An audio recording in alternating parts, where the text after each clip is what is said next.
Good afternoon मित्रों। आज हम हिंदी व्याकरण में सर्वनाम की बात करेंगे। सर्वनाम के बारे में पढ़ेंगे। तो सर्वनाम, तो बच्चों यहाँ पे कुछ वाक्य दिए गए हैं, तो पहले तो वो पढ़ते हैं। तो पहला वाक्य है, राम ने कहा राम अच्छा लड़का है। और दूसरा वाक्य है, राम ने कहा मैं अच्छा लड़का हूँ। तो यहाँ दूसरे वाक्य में राम जो व्यक्तिवाचक संज्ञा है उसकी जगह पर शब्द आया मैं। उसके बाद का वाक्य, सैनिक बोले सैनिक लड़ेंगे, सैनिक बोले हम लड़ेंगे। तो सैनिक ये जातिवाचक संज्ञा है और उसके स्थान पर जो नया शब्द आया वो है हम। तो आगे तीसरा वाक्य भी देख लेते हैं। आरती ने आशीष से पूछा, आशीष कहाँ जा रहे हो। तो दूसरे वाक्य में आरती ने आशीष से पूछा, तुम कहाँ जा रहे हो।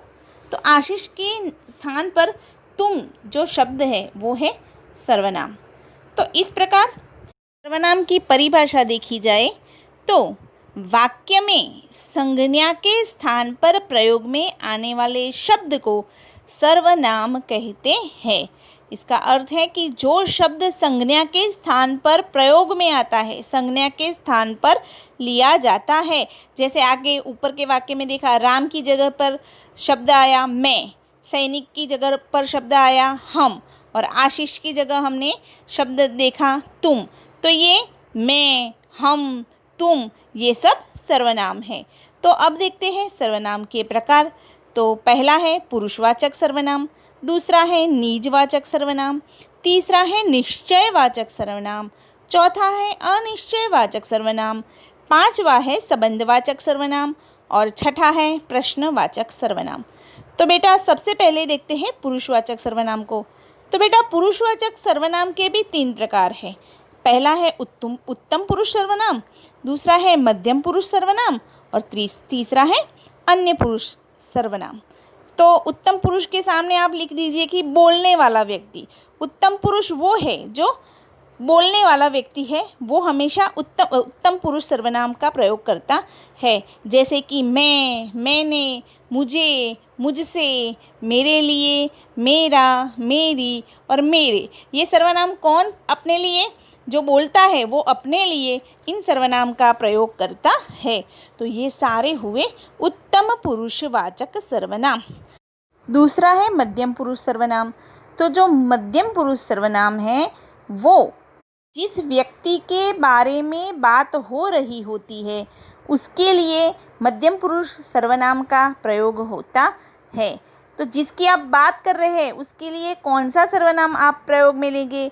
तो तू, तूने, तुम, तुमने, तुझे, तुम्हें, तुझसे, तुमसे, तेरे लिए, तुम्हारे लिए, तुम्हारा आदि सर्वनाम का प्रयोग करते हैं ना आप। तो ये सारे मध्यम पुरुष सर्वनाम के रूप है। और एक तरफ देखिए एक वचन के रूप है, दूसरी तरफ बहुवचन के रूप है। उसी तरह ऊपर भी देखिए उत्तम पुरुष सर्वनाम के रूपों में भी एक वचन के और बहुवचन के, इस तरह दोनों एक वचन और बहुवचन दोनों के रूप दिए गए हैं।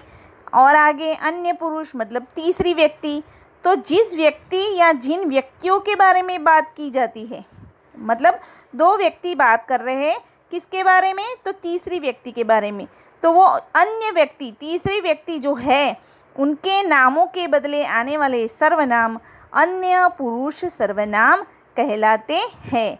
वो एक वचन में भी हो सकते हैं और बहुवचन में भी हो सकते हैं।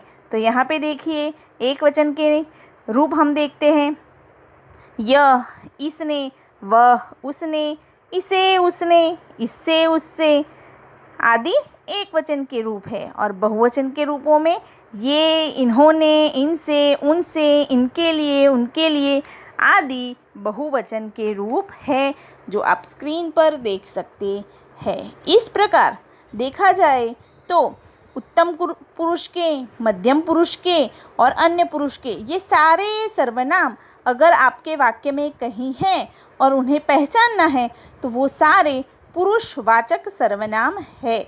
जैसे कि आप देखिए मैं, मुझे, हम, हमें, तू, तुझे, तुम, तुम्हें, यह, वह, इसे, उसे, इन्हें, उन्हें, ये सारे पुरुषवाचक सर्वनाम ही है। तो अब बात करते हैं दूसरे प्रकार की निजवाचक सर्वनाम। तो आप वाक्य में देखिए, वह खुद यहाँ आएगा। खुद ये निज अपनी खुद की बात हो रही है, अपने आप की बात हो रही है, इसलिए वो નિજ मतलब પોતાનું. આપણે ગુજરાતીમાં નિજ માટે શું શબ્દ વાપરીએ? પોતાનું. તો જ્યાં પોતાની જ વાત થઈ રહી છે નિજ, वो निजवाचक सर्वनाम है. दूसरे में चींटी स्वयं दाने जमा करती है, तो स्वयं वो भी अपने आप की बात कर रहा है. तो उसी प्रकार बच्चा अपने आप खड़ा हो जाएगा, तो बच्चे के बारे में भी अपने आप ये शब्द यही दर्शाता है कि खुद की बात हो रही है.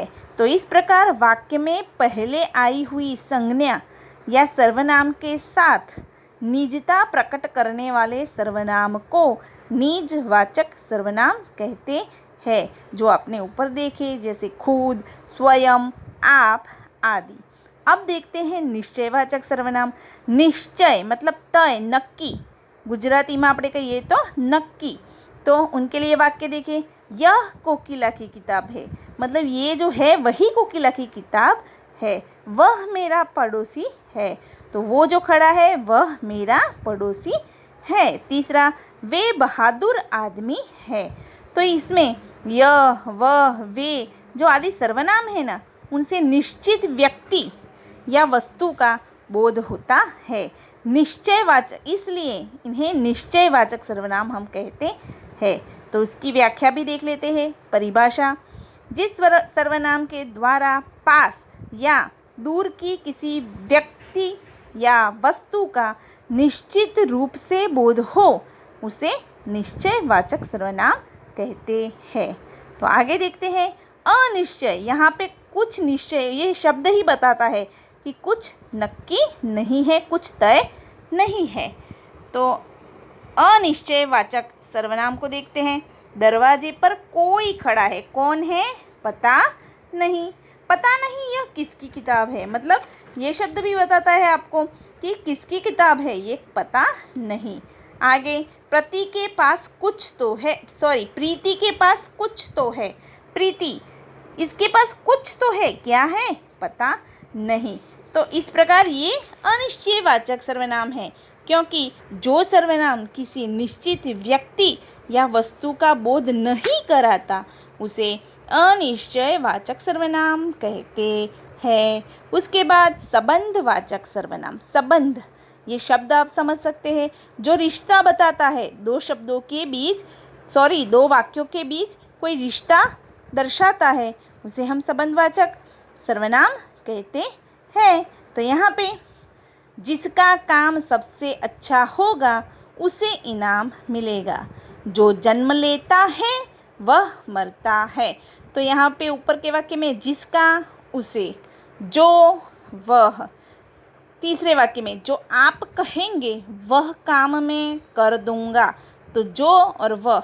तो इन वाक्यों में जो शब्द रेखांकित है, मतलब जिसका, उसे, जो, वह, जो, वह, ये सारे सर्वनाम है. तो यहाँ पे उसकी परिभाषा देखिए. वाक्य में आए हुए दो सर्वनाम जो एक दूसरे से संबंध रखते हैं, उन्हें संबंधवाचक सर्वनाम कहते हैं. और अंत का प्रकार है प्रश्नवाचक सर्वनाम. तो प्रश्नवाचक सर्वनाम तो आप समझ ही जाएंगे कि तुमने उसे क्या दिया, तो यह क्या है, वो प्रश्न पूछने के लिए आवश्यक है. तो क्या ये सर्वनाम है, और वो भी कौन सा, तो प्रश्नवाचक सर्वनाम. और आगे का वाक्य, वह कौन जा रहा है, तो कौन, तो ये भी प्रश्नवाचक सर्वनाम है. उसके बाद पहला इनाम किसे मिला, तो किसे, यह प्रश्नवाचक सर्वनाम है. और आगे है यह किसका मकान है, तो ये भी प्रश्नार्थवाचक सर्वनाम है. तो जिस सर्वनाम से किसी के बारे में प्रश्न किया जाए, उसे प्रश्नवाचक सर्वनाम कहते हैं. तो बच्चों, नीचे जो कोष्टक दिया गया है उसमें प्रश्नवाचक सर्वनाम के रूप दिए गए हैं, जो आप देख लीजिए और पढ़ लीजिए. ये PDF इसकी मैं आपको भेज रही हूँ, तो ध्यान से इसका अभ्यास कीजिएगा.